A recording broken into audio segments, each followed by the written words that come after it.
it's all about chasing the platinum label. That's what the Lagos City Marathon will be trying to do on Saturday when the 10th edition of the Lagos City Marathon holds at 6:30 a.m. Yes, that's when it's starting right there at Surulere. All right, welcome to Sports Tonight. I'm Cecilia Mogbe right here in Lagos. Austin Okonakman will join me much later on the show. Yes, we'll be talking about the Lagos City Marathon. Is upon us. Is tomorrow, February 15th. And also touchdown NPFL games going down this weekend. EPL will also get our attention on the show today. But the major focus, of course, you know, because of the Lagos City Marathon, we'll be looking at the past winners. It will interest you to know that for the women, you have more Ethiopians winning and only 2 Kenyans in the 9th edition we've had so far. And for the men, the Kenyans, of course, dominating. You have more of Kenyan men winning than the Ethiopians. Only 2 Ethiopian men have won that of the men's category. So the chase right now is to see how which of these elite athletes can actually run under 2.10. Under 2 hours, 10 minutes. That's what they need to do to start that road, or rather the journey to become a platinum label. Right now is a gold, but then there's a chance for them to move up. So Austin is ready to join us on the show. Yes, Austin, Lagos City Marathon getting our attention. NPFL and EPL is a loaded package tonight. Action-packed world of sports, Cecilia. Sport greetings to you and everyone joining us on the show tonight. What a story. And you know, Fridays I get pumped up because we're getting into a weekend of sporting action, and the English Premier League has set it going. I'll be telling you what's going on in that game between Brighton and Chelsea. And of course, you talked about the Lagos City Marathon. What a story, Cecilia. It's already 10th edition. Can you believe it? I remember, I think I covered the first edition. This is the 10th edition. Unbelievable.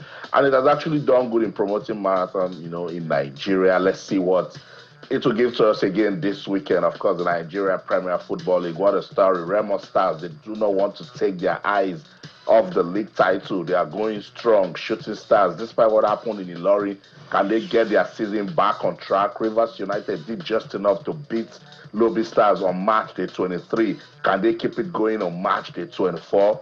Football will give us the answer, Cecilia. They're definitely knowing that they're facing Eyimba, yes, and that's the big game to look forward to this weekend. Okpeyemi Akiode is right here in Lagos studio. Okpeyemi, it's great to have you join us. Yeah, a big weekend. Well, it's Valentine's Day, and then so Chelsea will decide what they want. If Chelsea wants a Valentine package or they want premium tiers, they will choose that tonight.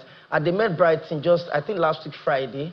And in the FA Cup, they got knocked out. Now, they're back at the American Express Stadium. But more importantly, had to be the joy of the consistency of the, Lagos City Marathon. I drove around town with a colleague of mine today, and I saw the markings, when it gets 8 kilometers along Bagada-Oshodi Expressway. And I saw how the organizers have been able to put up that prestigious tournament, even though we've not had any Nigerian win. But then the most important thing is that we've been able to attract the very best of marathoners from around the world. And so, like you said, the target now is to go platinum to see if you can do 2 hours, sub 2 hours and 10 minutes. If you can do that, the marathon will be upgraded further. I mean, we didn't start at gold. We started off, but the most important thing is that, that consistency, it has gotten better. And that's what I've always told people. The government cannot sustain sports alone. Private sector would have to come in, show intentions, and prove to the world that you put your money where your mouth is. I moved around Lagos today and I saw the markings. Everybody's ready. The indicators, the spots where they will keep the water bottle for the marathoners to pick tomorrow. Everything is ready. And this is what you see in New York. This is what you see in London. This is what you see in Joburg. I mean, I'm talking about the world-class marathons right now. But for the fact that a private entity has been able to build that consistency over the last 10 years, and we've seen winners, $50,000, $30,000, huge amount of money. Even though I would have loved, for a Nigerian to even get up there to that big level. But hey, the most important thing is that we're attracting the best of the marathoners from around the world, and we're getting noticed, Cecilia. Yeah, we're getting noticed. Joseph Atewa is also joining us from Oshogbo. Joseph, it's great to have you join us on the show. Always a pleasure, joining you guys. I mean, the best TV station, as I say, in Africa, to an extension, the world. But then it's time to talk sports. And just like your guest in the studio said, I mean, Lagos has done really well. The Lagos City Marathon, Austin said something that, you know, he covered the first. It has grown, and it's something we all admire, just like the Okpekpe race, you know, in Benin City too. He said something. He said, I mean, the government cannot do it alone. Private sectors need to come in, and they need to take a cue for what is happening in Lagos, what is happening in other places around the country, and build the sport, attract the best of the best, and just put that country, Nigeria, on the global map when it comes to, you know, races like this, not just football. So I'm excited that we're going into the 10th one. All right, talking about moving the race from the gold label to the platinum label. Earlier today, they had a word press conference where the organizers were talking about the things they put in place, you know, towards achieving that. It's not enough to have sponsors, because that's the key. Now they have it. But right now, the World Athletics have changed their ranking modalities, and the runners must be among the top 300. So when you're bringing runners right here in Nigeria that will compete here, they must be among the top 300 in the world. And not just that, as you mentioned earlier, they should be able to run sub 2 hours 10 minutes, which is really key. If we have a runner running 2 hours 9 minutes tomorrow, so it simply means that journey will start from tomorrow, and that's the focus for this year's 10th edition of the Lagos City Marathon. And some of the issues they faced last year where runners didn't have water, so they provided more, so they have sponsors that will be able to handle that. And not just that, they'll have photo finish, the finish line also, that has been provided. So a whole lot is actually going into this 10th edition, so they don't want to have a repeat of the things that we've criticized, of the things that we've talked about. We are happy that we've criticized them, and they're listening and they're putting these things in place. So let's take a listen to the general manager of the Lagos City Marathon, Yusuf Ali, of course, an Olympian. I think his record is still there, right? His long jump record. He's still there, so we're waiting to see who will be able to break that record. Let's listen to Yusuf Ali talking about the Lagos City Marathon and the things they put in place, the roads. We know roads will definitely be closed as usual, and it's starting at 6:30 a.m. tomorrow morning. Routes we go from National Stadium through Oroshoki, Third Mainland Bridge, Osborne Road, Falomo, through Lekki Link Bridge, comes out of Lekki Phase 1, Ozuma Badiwe, Aki Adeshola, up to Babish, and turn to Eco Atlantic. That is the route for the full marathon. The 10K will come from Drosonieti to join Lekki Phase 1 exit, the same join to the finish point. But the two finish points are different. When you come across from Akadeshola, you go straight to the second gate of Eco Atlantic. That is the finish of 10K. On the right is the finish of the full marathon. And we have said this here that all finishers will get medals. We have enough medals. All finishers will get medals. And for the two runners have been chipped. And in case your bib is not chipped, we'll chip you at the start. At the finish point, we're going to have photo finish camera. We'll be using Timetronics from start to finish. So we're also using the photo finish machine. And also, we'll be having 5 spy cameras along the route, because we know sometimes runners will cheat.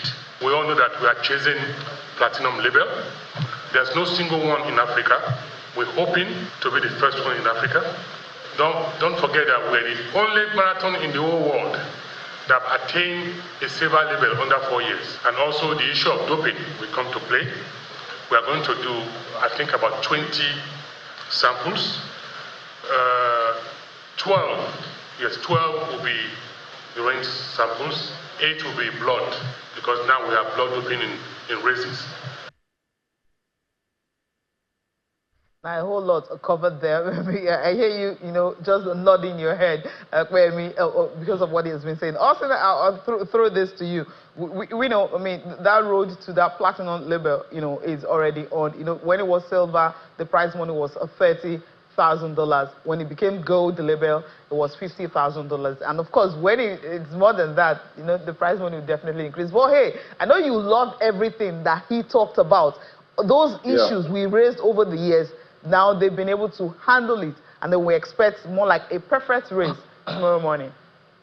I hope so, and I must say kudos to the organizers, because every year they try to make, this competition, look global, meet international standards. And now that they're chasing the platinum label, that's a lot of work. For instance, part of the sustainability requirements when you get it states that you must ensure the race is organized in a way that minimizes ecological damage. It should comply with the World Athletics Sustainability Strategy 2020 to 2030. This is the one that I actually picked that is very important. It says that you ensure the prize money for participants is equal.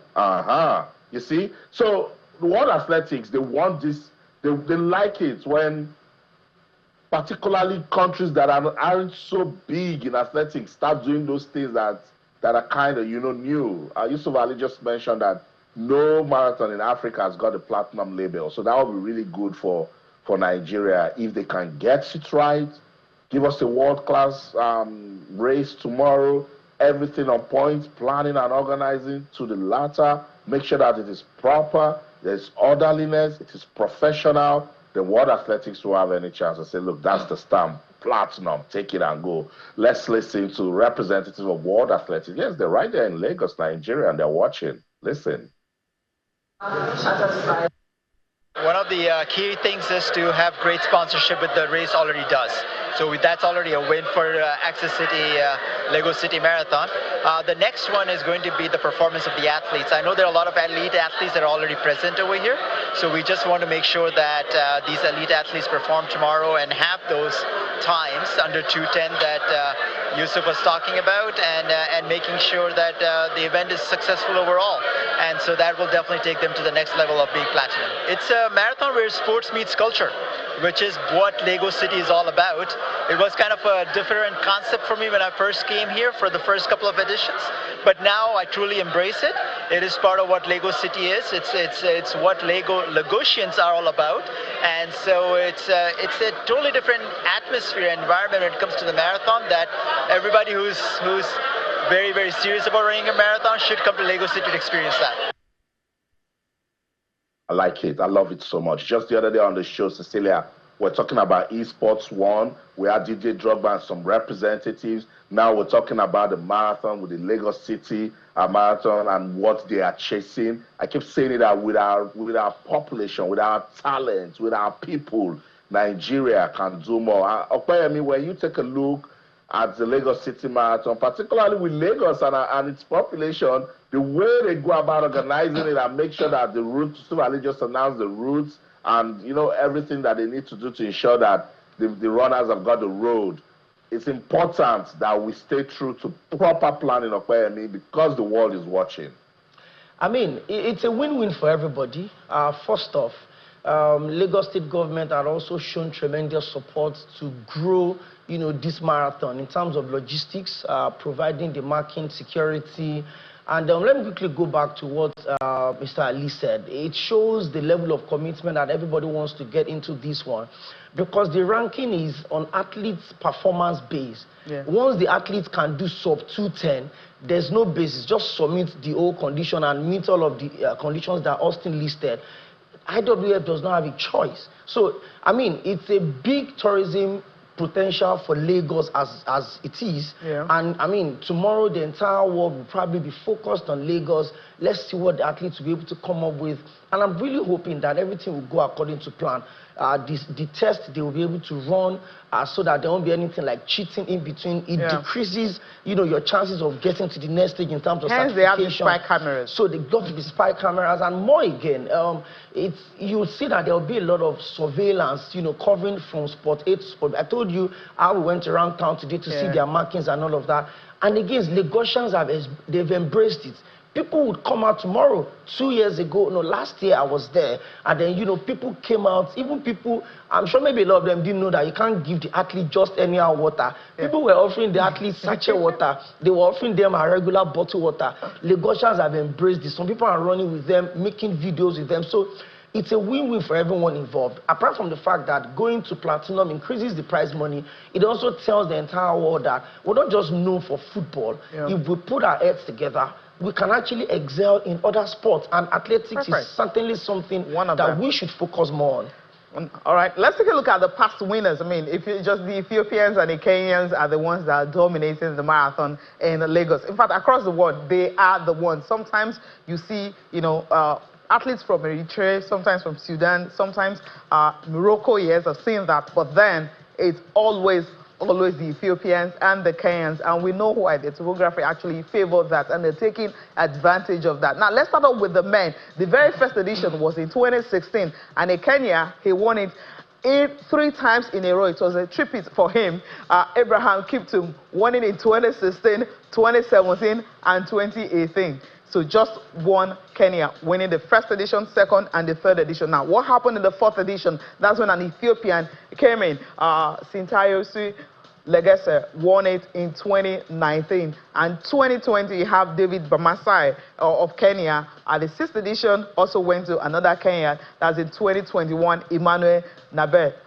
That was in 2022. Derasa Gelasa, an Ethiopian, came back to win it. And in the 8th edition in 2023, we have Edwin Kibet Kwech, also of Kenya. And of course, the last edition was won by a Kenyan, Benan Sang. This was how it ended. Now, if you found that there's only 2 Ethiopians winning in the men's category. Now, let's go to the women. For the women, you have Halima Hassan. She won it in 2016. She came back again to win it. Just what? In Ethiopia. Then in 2017, Kenya took over Rhoda Chepkoya winning it. And the third edition in 2018, it was Alimesh Hera of Ethiopia winning it. Now, just take a look at the first 4 editions and what happened. It was just between the Kenyans and the Ethiopians. Now, the dominance, this was where it started from. Masaret Dinke of Ethiopia winning in 2019, and the 5th edition in 2020, you have Sharon Chirop also winning the 2020 edition from Kenya. Masaret Denke of Ethiopia, she came back to win the 2021 edition, which is the 6th edition, which was in 2021.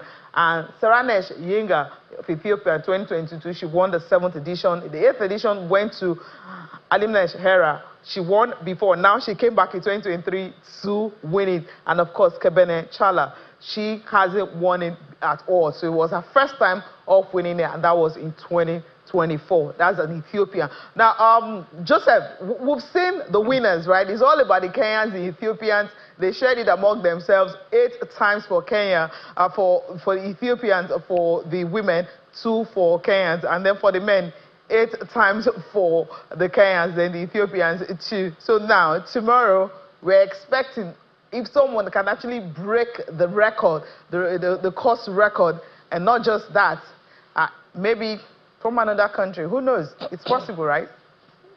Anything is possible. Yes, I agree with you. But I'm sure that to everyone watching right now, they'll be looking at, okay, where are the Nigerians?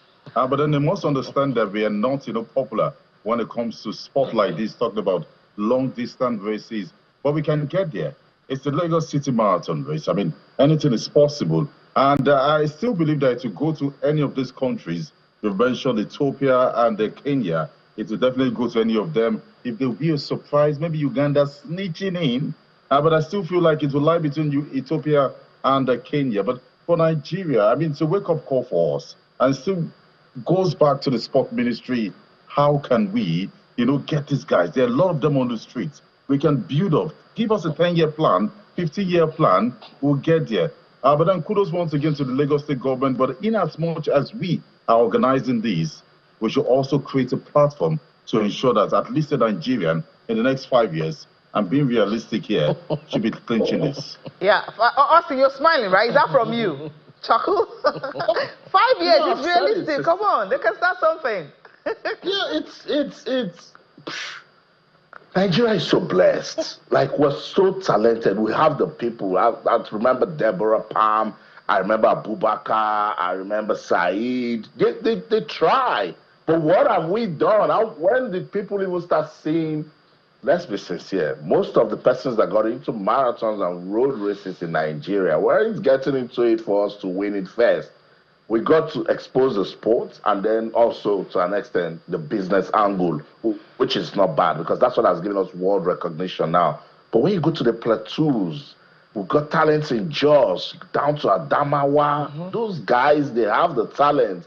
The ministry, just as Joseph mentioned, I'm just tired of calling them. Well, I won't get tired. I'm calling them again. The National Sports Commission, yeah. You know, they should work with bodies, with people who actually have this talent for us to, develop road races. And I think when we do just that, Cecilia, when we come back here one day and talk about a Nigerian winning the Lagos City Marathon or Okpekpe International Road Race or the Ijebu-Ode Road Race or the Coast City Marathon. There's so much that we can do starting from home. Sports Tonight on Channels Television. Let's go on this quick break now. When we come back, handball. What's going on with handball in Nigeria, particularly people who are trying to develop it, and of course the big one, the Nigeria Premier Football League. So don't go anywhere. Stay. Welcome back, Sports Tonight on Channels Television. Let's talk about handball development in Nigeria. Cecilia, who is trying to take the sports to the grassroots? Yeah, all right. Let's go to handball. Yes, a former player who is based in the U.S. He came to Nigeria to have a clinic with children. Handball is one of those sports that we said is well run, in the country because they have a league right now, and not just that, they go for elite competitions, and they're also growing from the grassroots level. So Udoma,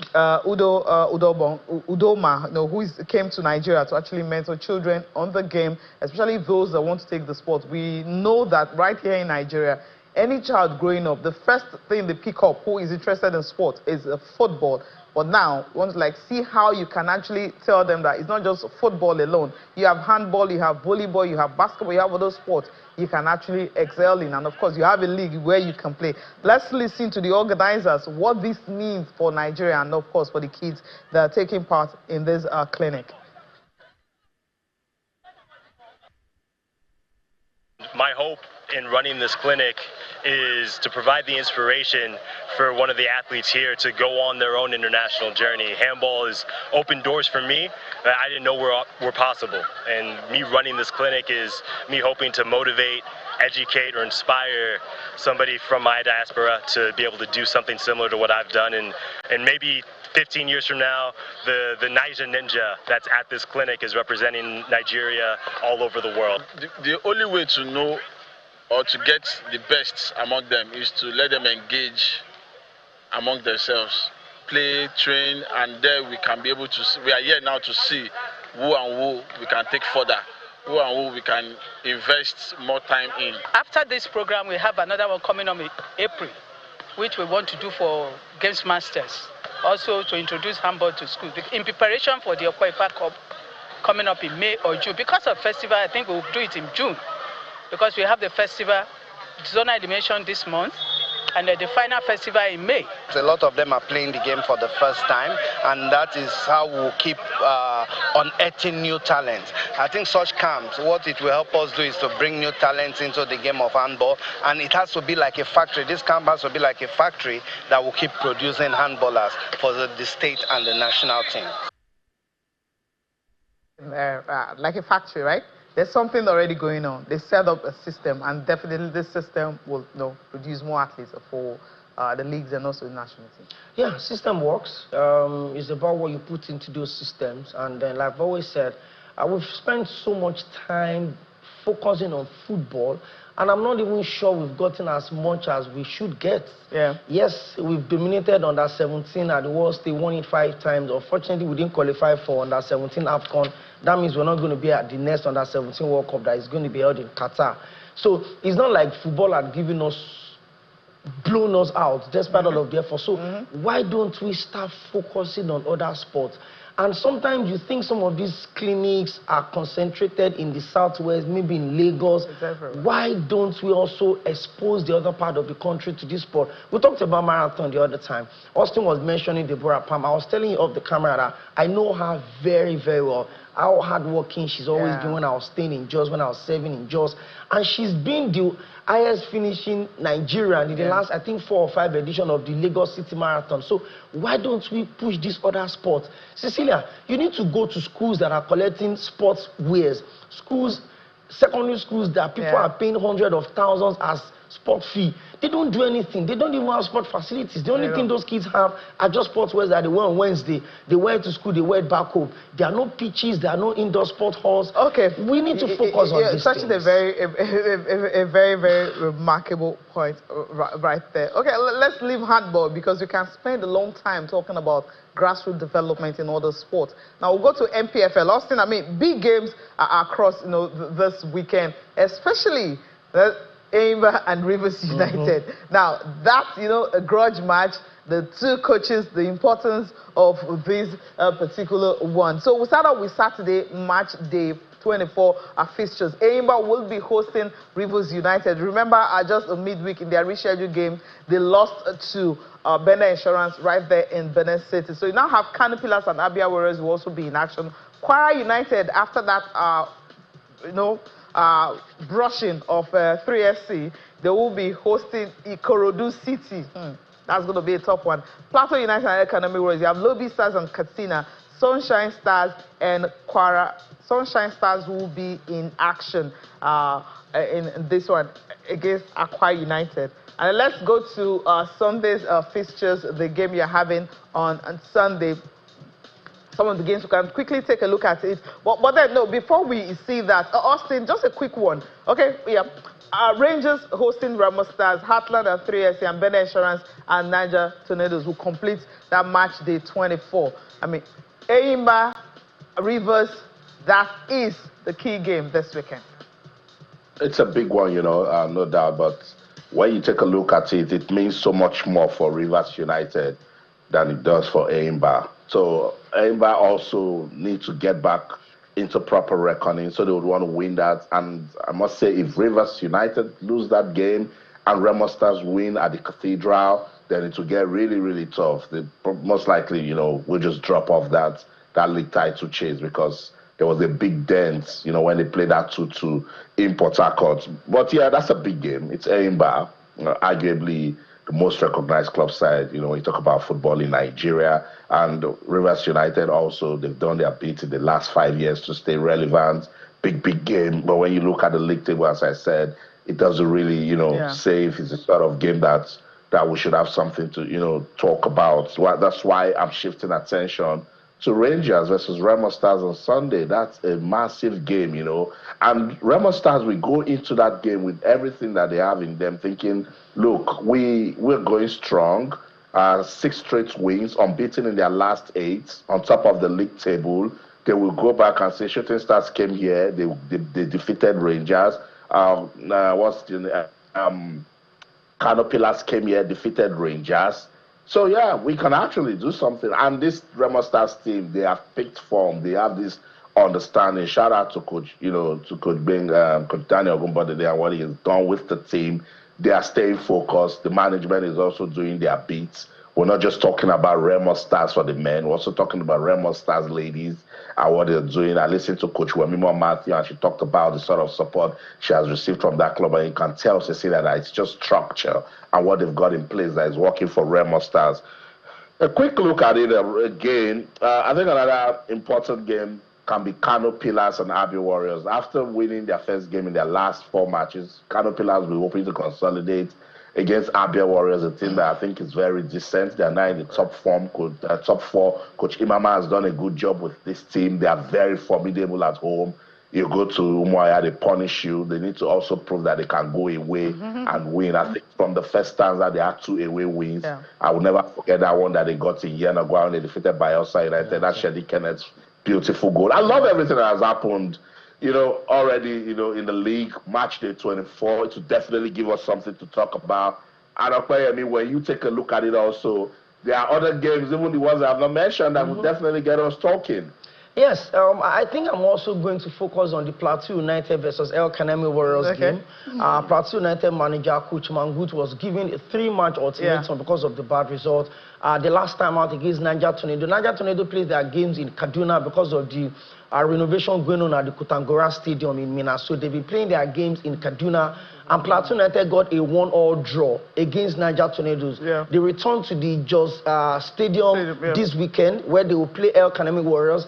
I mean, it's a big game for Plateau United. They know that if they're able to get 3 points from this one, it will ease the pressure off Coach Mangold, which he started well, but I think the entire 3-point deduction, where they were able to control their crowd at home, it kind of derailed the growth of the team, and they've got to get back into winning ways. So I'm really, really looking forward to that game. For Benin Insurance also, they struggled at some point this season. They were 18th on the log, but these days they've just been able to pull some results out, you know, get 1 or 2 things out and try to see how much they can finish on the other side of the table. But when everybody's looking at Remo Stars and the other teams at the top, I'm focusing on the other teams at the other end of the table. Maybe a lot of people don't know. There's a huge level of excitement within the relegating teams. Yes, that's the key word. Because some of them already know that, see, we are home and dry. Nasarawa United, for instance, they struggled at the Lafayette Township Stadium. They've also struggled away from home. They win 2, they drop the next 3 games. They've been inconsistent. So the teams in 20th, 19th, 18th, 17th, 16th, that's what I'm focused on. It looks like the league is Ramos to lose, by the way. Because the form at which they are going right now, I don't see them dropping enough points for other teams to catch up with them. So let us see who is going to drop on the other side. And you know what it means to drop into the NNL. See, it's a big deal. If you don't stand well, you may from the NNL go to NLU, and that could just be the end of it. So I think, well, let's focus on what happened to the other side, but I'm looking forward to Plateau United and Ekanemi Warriors. All right. Yeah, Joseph, I tell you, I know the big games, I mean, and in your situation, you guys don't have a top flight team anymore, right? Okay, I'm not trying to diss you right here, but hey, but which of these games, you know, actually get your attention? I know you'll be rooting for Shooting Stars, right? Obviously. Okay, so very soon we're having a world-class stadium and Oshu United. Really? I can't wait. We'll come to the Premier League. But then back to the game. You know, your guest talked about his focus being the mid-table teams. But I'm saying I'm focusing on Remo Stars. For the first time since 2002, we're about to have the winner of the Nigeria Premier Football League owned by a private-owned person. I mean, a privately owned club, you know, coming to win the Nigerian Premier Football League. It's their title to lose, just like you have in the English Premier League. It is Liverpool's title to lose. I mean, Remo Stars, I mean, they've been very exciting. Twice have they finished second in the Nigerian Premier Football League. What they are telling you this season is that we're yet to make a statement. And Cecilia, they are very loud. They are 8 points clear of second place.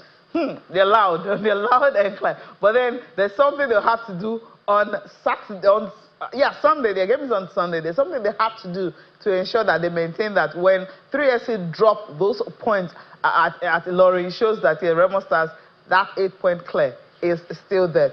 Fingers crossed and see what they can do this weekend. If they can extend it, or maybe 3SC will close it up. All right, let's move to the English Premier League. Austin, you've got updates for us coming from Chelsea. But let me quickly run through it where you are praying for your update. But the news here is that Madueke has been substituted because he got injured in that game. So Austin will give us updates after we run through the fixtures for this weekend. Starting off with the game on Saturday. Leicester City, they're hosting Arsenal. Arsenal will reel up the injury list, you know, when we start the analysis. Aston Villa hosting Ipswich Town, Fulham and Nottingham Forest. Manchester City up against Newcastle United. And of course, Southampton and Bournemouth. We have West Ham, Wolves, Crystal Palace and Everton. That completes the games for a Saturday. Now the games for Sunday, Liverpool hosting Wolves and Tottenham and Manchester United. That's 13 and 14. Wow. Okay. I'm not trying to diss anybody. I'm just saying, I mean, usually before you have maybe 4th and 5th, that's how they used to play this game, or 3rd, you know, but now, wow. Austin, you have updates, Chelsea and Brighton. Who is Brighton up there? Is Brighton doing something? What a story. Brighton 1, Chelsea 0. A long ball from the goalkeeper, and you need to see the first touch from Mitoma. Sky Sports described it as a touch from the heavens. It was in between 2 defenders, brought it down, and gave us an outrageous finish. I love it. Fantastic goal. Brighton 1, Chelsea 0. Chelsea must find a way to get back into it. Yes, you were correct. Noni Madueke picked up an injury and was replaced by Jordan Sancho. And that was when Brighton was like, okay, let's put some sparks into this game. And Mitoma stepped up. Interesting. All right, now let's talk about some of the interesting games this weekend. We're going to start off with Arsenal, the challenge that Mikel Arteta is actually facing, injury crisis. Now, we know when Bukayo Saka got injured, we felt, okay, what's going to happen? And then they've been able to, kind of, go through that. Now you have Kai Havertz joining the injury list. And before that, you have Martinelli, of course, Gabriel Jesus, after the FA Cup against United, he's been injured. Now, these players are out. If you look at all of them, they are more like the best players. I mean, you have, how do I put it now? Yeah, they are top players, top scorers. For instance, Kai Havertz has got 15 goals in all competitions this season and 5 assists. I mean, that shows you a whole lot. Bukayo Saka had 9 before he got injured, and how many assists? 13 assists. Martinelli, of course, had 7 goals, 4 assists, and Jesus had 7 goals and 2 assists before he got injured. Arsenal, what's going on? Their top 4, and they didn't buy anyone, remember? Well, I mean, yeah. See, only what can they work out? Their top 4 highest scoring players are all out. Yeah. Unfortunately for them, Ben White is back. He's in contention to start against Leicester City tomorrow. And the funny thing about lunchtime kickoff is it's a bit tricky because the entire country is watching you. It's the first game for the weekend. Early kickoff, everybody is focused on what's going to happen. I don't know how it's going to happen. But you look at this Arsenal side and you ask yourself, what exactly did Arteta do for 33 days of the January transfer window that he didn't sign any player? See, Arteta is at a status at Arsenal that if you want a player, the club would get it for him. He wanted someone. Wanted who? He wanted someone. Wanted who? You know who he wanted. Olewotski's deal, he was giving me the Arsene Wenger, Luis Suarez, £40 million and 40 million and 1 kobo pounds. Remember when Arsene Wenger wanted to activate Luis Suarez's buyout clause at Liverpool, and he went with £40 million and 1 pound. That was what I saw. There's no way Aston Villa was going to sell Oli Watkins when they just sold John Duran to the Saudi League. It was just a case of. Well, they got Marcus Rashford. It looked like it's a case of. Don't let it look like we didn't try to sign a player. Okay, let even say the transfer window closed. There are still free transfers. There are free agents. There's Ben Yedder that is unattached. Bring in a player just to quick fix and see how you can go to the end of the season. I mean, you have a team right now. You want to play the Champions League. You don't have any known striker except Raheem Sterling. Who goes into a Premier League season with Raheem Sterling as a striker or Leandro Trossard? Do you use the word Austin, you're smiling. I've talked about this Mikel Arteta issue over and over again. He's walking in Pep's shadow, and he has to be realistic. That Pep Guardiola won the league title without a striker, you think you can do it as Mikel Arteta has now? He needs to wake up. First thing first, this man, you were appointed December 22nd, 2019. At the moment, is the oldest serving manager in the Premier League. So he needs to be showing working, in terms of what he's doing. Arteta, in October, I think it was the AFL Cup when they played Bolton. I was at the Emirates Stadium and I spoke to some of the fans. And at that time, they said it clearly that all they need is a striker. In fact, some persons were angry when they let go of Eddie Nketiah. Just keep a pointsman in there. When a point man knows my work is just to score goals. I don't get it. You guys feel Gabriel Jesus is not a striker. He's number 9. Where is he? He's there at the moment. Cecilia, the guy has shown that he prefers to take the ball run. That also is watching too much yellow on run from the side and then get to the middle. Anyway, Mikel Arteta is still, he hasn't come to reality that, look, it's difficult to compete for the league title without a striker. He's relishing the challenge of competing without a striker. So let's listen to him on the show tonight. We were having a great camp in Dubai, recharging, training, having some time off and connecting again with nature and a different environment. And then the injury happened in a very unexpected way, certainly. So it's a big blow, obviously, because of the injuries that we have. But fortunately, we've been through a lot this season. We have played without Gary Magalhaes, without Saliba, without Ben White all season, Tomiyasu all season, Calafiori 2 months, Merino 2 months, Martin Odegaard 2 months, Bukayo Saka 3 months, Gabriel Jesus, all of them. So that's it. That's the challenge ahead. love it and look forward, because we are still where we are with all the things that I mentioned, on top of playing 4 times with 10 men, blah, blah, blah. So let's see what the team is made of. When it comes to these pressers and then think that it's the words that will do it, go back and look at your result. But let's not push Leicester City out of the way, Cecilia, because Leicester, they are now, fighting that relegation battle proper. In their last 5 games, they've won just 1. Arsenal, I think 4 wins and a loss. So easily the books will give it to Arsenal. But they're going to the King Power Stadium. Cecilia, this is going to be, tricky for the Gunners. And let's just hope that, they get the win and keep the title challenge going. Let's listen to Ruud van Nistelrooy. He's giving updates on Leicester City. I'm glad Wilfred Ndidi is back playing again, and hopefully they can put up a good challenge against Arsenal. Listen. The difference between us and Arsenal is big. You can see that it's in the table. It's clear. A team that's fighting to win the title, that is in the Champions League. It's a big challenge for us, and for us something to look forward to. To challenge, to be and perform the best possible way possible for us, and like I said, to continue building on the last performance as well against United. So the lads showed that they're capable.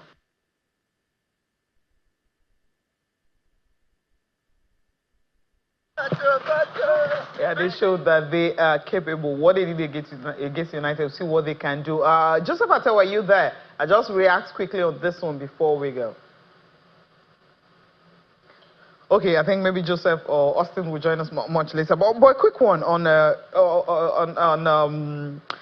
Pep Guardiola. They're up against Newcastle. That's another big game this week. It's a big game, and it's funny enough that the big side of the game is not coming from Man City, but it's coming from Eddie Howe's Newcastle. And we're looking at arguably 2 of the best strikers in English football, maybe in world football right now, in Alexander. He's has 16 goals already this season. And as bad as Man City's season had been, Haaland is still getting the job done. 2 goals against Real Madrid in the Champions League. But the thing is, it's a bit tricky for Man City because they've got some level of attention in the return leg of the Champions League against Real Madrid at the Santiago Bernabeu. So they've got to stay focused against Newcastle. I'm sure they know they probably have nothing to lose in the Premier League. But if Chelsea loses tonight, which I think is as good as done already, Man City know that if they win, they'll go back into the top 4. So it's a game that they've got to... I really pity Pep Guardiola. He's injured again. What can he chase? He has to chase himself and keep himself finishing in the top 4. Because another defender is injured. He's out. Akanji is out. For 10 weeks. That's like out of the It's rest almost of the like he's out for the season. The season ends in May, and this is already February. The player is out for 10 weeks, almost 3 months. And they brought in players, almost £200 million this January transfer window, but some of the players are not exactly clicked. They need to understand the system. That's what is key. Joseph is back. Joseph, a quick one on the Premier League. You want to talk about Manchester City chances against Newcastle, who we know when they want to play, they ball. I think for the Manchester City-Newcastle game, it's going to be a very tough one. But then, just like the bookmakers, I will queue behind them. I feel like Newcastle would not leave the Etihad without a point because they've been playing good football. You see what Alexander Isak, Gomares, what these guys have been doing at Newcastle United. For Manchester City, it's quite unfortunate. They brought in Mamouche, thinking it would, bring some sort of stability to the squad. I think City has got it wrong this season. What is wrong? Still can't explain. Me, myself, I can't explain. But I feel like, injuries. Okay. Here and there. But then something's just wrong. And what is my mouth would be that, many of these guys, Pep needs to understand on the board that next season, many of them have to go. They have to go. Joseph, thank you so much for joining us on the show tonight. Austin? Thank you. Yeah, Cecilia, we got to go. Quick update. It's now Brighton 2, Chelsea 0. Dambian 4, Yankuba Minte with a beautiful goal. Chelsea failed to clear their defender, so he made it 2-0. Let's see what Chelsea can do with that one and set the record straight. Arsenal fans are already blowing my phone Mikel Arteta is the second longest serving manager after Pep Guardiola, who joined Man City in February 2016. But Arsenal fans is old. You need to start winning. That's the show in London. I'm asking O'Connor, everything you do, remember. Keep talking sports. Bye for now. There's a Valentine gift right there for Chelsea. Not a good one, you know. Well packaged, 2-0 down and a man down. Not really a man down. I mean, one of your players is out, Madueke is out, so it's a big one. But then, thank you so much for coming on the show. Thank you so much, Cecilia. I just hope that Chelsea would, get themselves a Val gift. If they deserve one, maybe a loss. Okay. I know the club you belong to, yes. I understand what you're trying to do right here. Thank you so much for watching, and happy Valentine's Day to you all. I'm Cecilia Amongbe. Good night.